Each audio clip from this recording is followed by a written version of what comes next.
നമസ്കാരം. ഭാര്യയെ തീ കൊളുത്തി കൊലപ്പെടുത്തിയ ശേഷം മകളെയും തീയിലേക്ക് തള്ളിയിട്ട് കൊല്ലാൻ ശ്രമിച്ച ഭർത്താവ് അറസ്റ്റിൽ. ഹൈദരാബാദിലാണ് സംഭവം.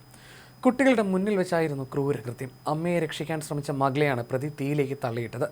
നൽഗൊണ്ട ജില്ലയിലെ ഹുസൂറാബാദ് സ്വദേശിയായ വെങ്കടേഷാണ് പ്രതി. ഇയാളുടെ ഭാര്യ ത്രിവേണിയെയാണ് ഇയാൾ കൊലപ്പെടുത്തിയത്.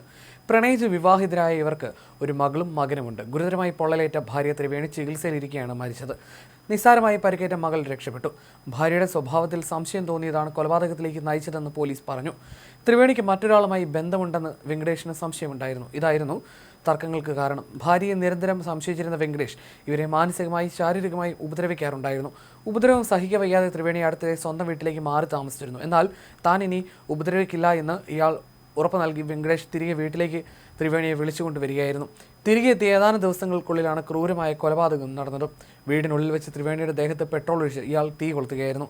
ഇത് കണ്ട് തടയാൻ ശ്രമിച്ച മകളെയും ഇയാൾ തീയിലേക്ക് തള്ളിയിട്ടു. വീട്ടിൽ നിന്ന് നിലവിളിയേറ്റ് ഓടിയെത്തിയ നാട്ടുകാരാണ് ഇരുവരെയും ഉടൻ ആശുപത്രിയിൽ എത്തിച്ചത്. എന്നാൽ ചികിത്സയിലിരിക്കെ ത്രിവേണി മരണത്തിന് കീഴടങ്ങിയായിരുന്നു. മകൾ നിസ്സാര പരിക്കുകളോടെ രക്ഷപ്പെടുകയും ചെയ്തു.